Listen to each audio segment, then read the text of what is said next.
hopefully we can resume. Where are we at? Yeah, so we covered the basics. The skills to train. Now, Adam may have a slightly different take on this. It's kind of up to you, but let's talk these skills right here. There are 5 planet management skills. I believe you need to have remote sensing to 3 first. Yeah, you have to have remote sensing level 3 to even train planetology. I usually get planetology to 4, as you can see, it's queued up here. Command center upgrades to 4 is really important as well. Interplanetary consolidation, you want that to 4 as well. And then finally you want advanced planetology to 4. And then eventually you want to get that maybe to 5 if you go crazy with it. You'll get these all to 5 eventually, like you do with anything else in EVE. So yeah, feel free to comment on stream quality if some shit happens. You might know it before I do. So, we'll cover that again. The first skill you have to do before you can get planetology and interplanetary consolidation. Well, you can do interplanetary consolidation, but planetology and advanced planetology require it. Yeah, advanced planetology and advanced planetology require remote sensing, so you have to get that to 3. Honestly, beyond that, you don't have to train remote sensing anymore unless you have this gigantic network you're trying to manage, or you're scanning a very large region. Because if you look here, the levels increase the available the scan you can do measured in light years. Light years is, you know, we're talking jump ranges. We're talking 9 light years is level 5. That's like a jump freighter. So put that in your head. You should get it to level 3. That's 5 light years. That's usually what you can hit.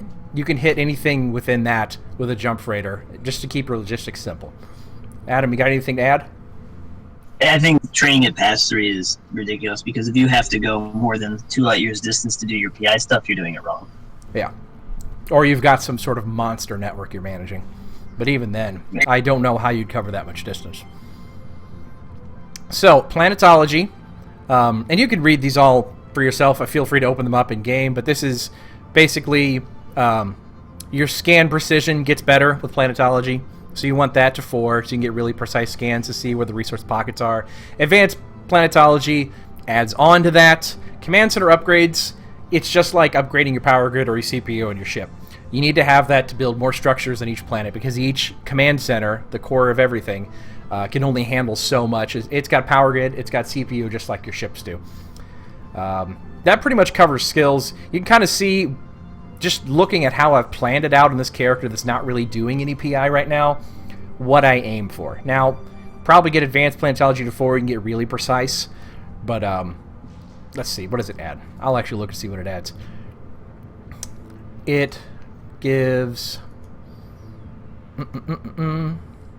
You know, it doesn't say. It doesn't say what exactly, it just makes it more precise. So maybe you can find pockets other people can't, but generally you just find a more favorable planet at that point, if possible. You just find a planet that has the resource you're looking for without getting so crazy about it. But it could come into help at some point. So, now we've covered the skills. Let's cover the websites. Before we build anything, you've got to plan first. You've got to plan what you're going to get. Are you going to add something? If I can jump in terms of like which skills you should train first, if you want to start going like head first into PI, once you finish remote sensing 3 first, which is the skill you need to get first, you want to go full blast on command centers, get that to level 4. Because if you're going to run, let's say, a PI P1 farm, which is pretty basic to get yourself into it, you really can't do much unless you have command center to 4. There's just not enough power grid or CPU to really do anything. Good point. So, yeah. Would you agree that the recommended order would be remote sensing 3, command center upgrades 4, and then the planetology consolidation? Well, consolidation's important because without it at level 1 or higher, you can only have 1 command center. You can have 1 planet. Exactly. Yeah. So what I usually do with my characters, and I've done so many times, is I do the remote sensing 3, command centers 4, and then I just trade off between advanced or interplanetary consolidation and then planetology. I go 1, 1, 2, 2, 3, 3, 4, 4, and then once those are done up to 4, I'll do advanced planetology to 4, and then I'll hit interplanetary consolidation 5, and then command center upgrades 5. There you go. Now it's up to you. I mean, if you want to figure out something that's more efficient, by all means, go for it. I personally got remote sensing 3, Then I did consolidation to 2 or 3, and then I get the upgrades to 4 because otherwise they're mostly useless. But I wanted to get them started. So they're pulling out something. I just wanted to get started as soon as possible. So take whatever approach you want to there, figure out what works for you, whatever makes you feel good. It's going to take the same amount of time to get to these levels. So moving on. To put it in perspective, though, like if you do a remap, I think it's 13 days to get most of those skills to 4, with the exception of advanced planetology. Okay, there you go. You can use a remap if you really want to. On a new character, it's certainly recommended. I mean, can't hurt. That is my own stream. That won't work. Okay. Open link. Here we go. All right, I'm going to show you a website here. It's called Eve Planets. You've probably used it. Eve Planets is good stuff. Eve Planets is a good website, but it doesn't have the best design in the world. They put the search bar at the bottom of the website, which I'm not a fan of personally. I'm not a web guy, not a designer, but not a fan. Can you be not a fan of having the solar system search at the bottom of a website? But that's an aside note. C. Schaefer asks, can it be effective with 2 accounts or do I need 3? Actually, you can get quite a bit done on 1 character. So here's what I've done. I've taken 1 account and I've made 3 characters. Now, you got to pay a little up front, or you got to split the training time so that you can train them all at the same time. But 1 character with the right skills can have 5 planets, and I, on 1 character, am producing P3 items. I have 4 planets extracting and 1 planet producing P3s. I'll show you that, but you've got to use these tools first before you can get there. So no, you don't need to have 3 accounts. Obviously, your money multiplies, and the complexity of the things you can produce multiply, so you can cash in on some of those, you know, with P4 volatile items. You can go, oh man, this thing is at 1.5 million per item, and I can crank out 2,000 of them in a day or something like that, and you can just go make bank on that when it spikes. But my understanding is P4 is pretty volatile, where P3 is mostly stable. They fluctuate, but it's mostly stable from what I've seen in my time doing this. Hope that helps. So let's go to the schemas here. This is kind of your introduction to the tiers. So you get tier 1. This is all the stuff that comes out of a basic processing plant right here. They don't show the raw materials on here because you don't produce raw materials. You extract them. So let's start with... let's see here. Let's pick a system. Let's go to Vey. Let's see what we can make in Vey. Okay, Vey's got a lot of gas planets, 3 barons, and a temperate. That may sound bad with 3 barons, but bear with me here.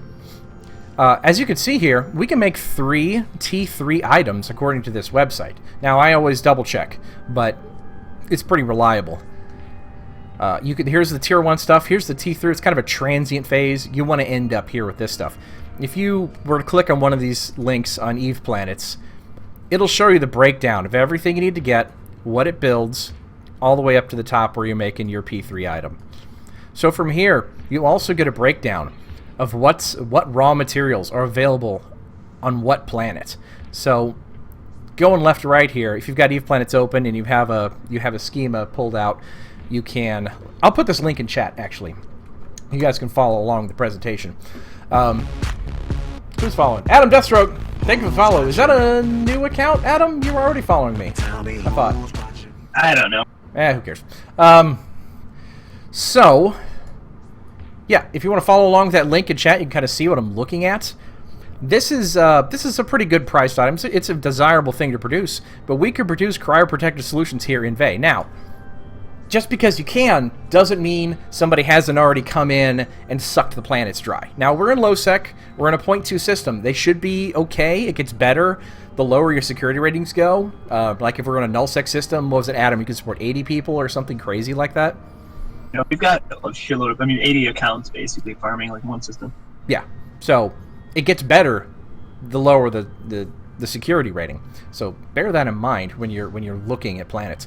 And you can type any planet into this search field, pull it up, and see what can be made there. So check your local neighborhood. See if you can start a farm today. So this will tell us, starting at the very bottom, it tells us the raw materials that's listed in the chart on the left-hand side. You've got barren, you've got gas, there's tooltips, ice, etc., etc., etc. Put a little X if it can be harvested there. This helps you. This really helps you to lay out where your planet should be, because you can get some things are available on multiple planets. Some things are really only available on very few, or I think there's some that are even on one planet. I think magma is one of those things. The organisms, stuff like that, obviously planets that support life, gases, gas planets, so on and so on. So this will tell me also that my home needs to have 1, 2, 3, 4, 5, 6 planets that can provide me with these raw materials.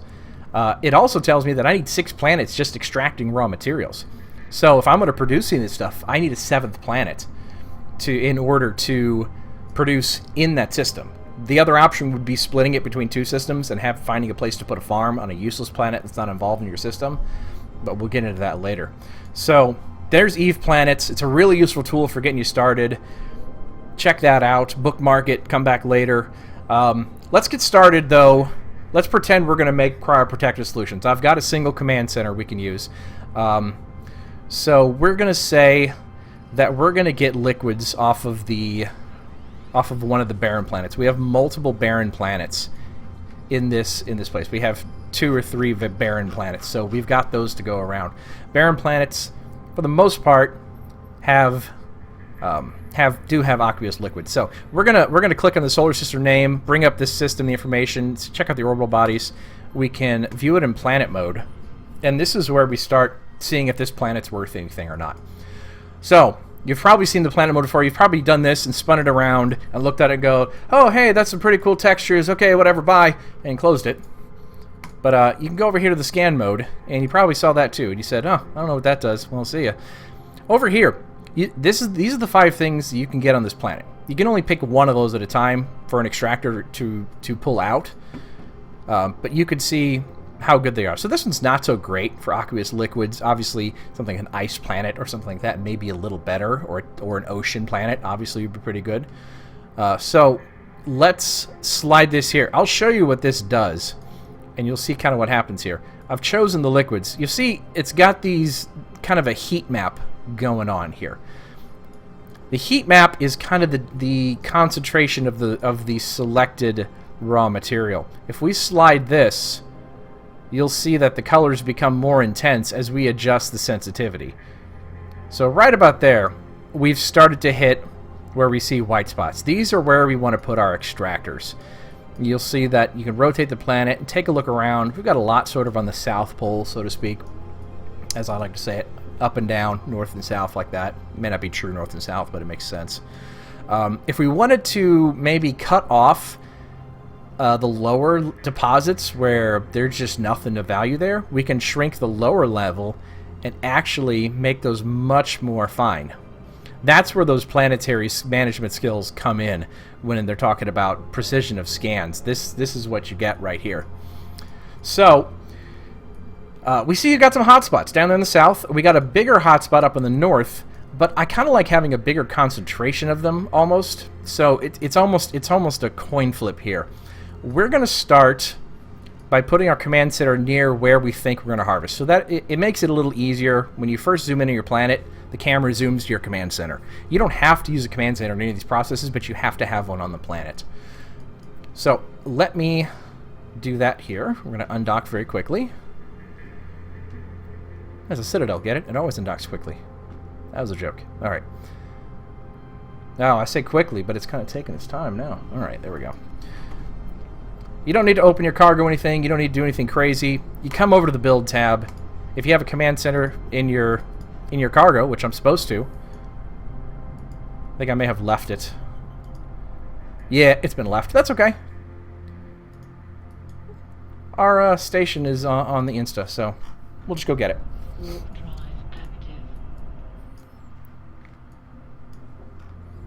I wanted to do this from the Citadel because it makes it where I don't have to manage my undocks, but it's fine.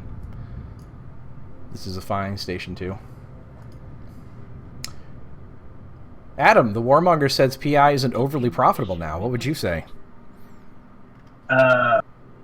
sell that to my wallet. The results got to speak for themselves. I'm pulling in quite a bit of ISK.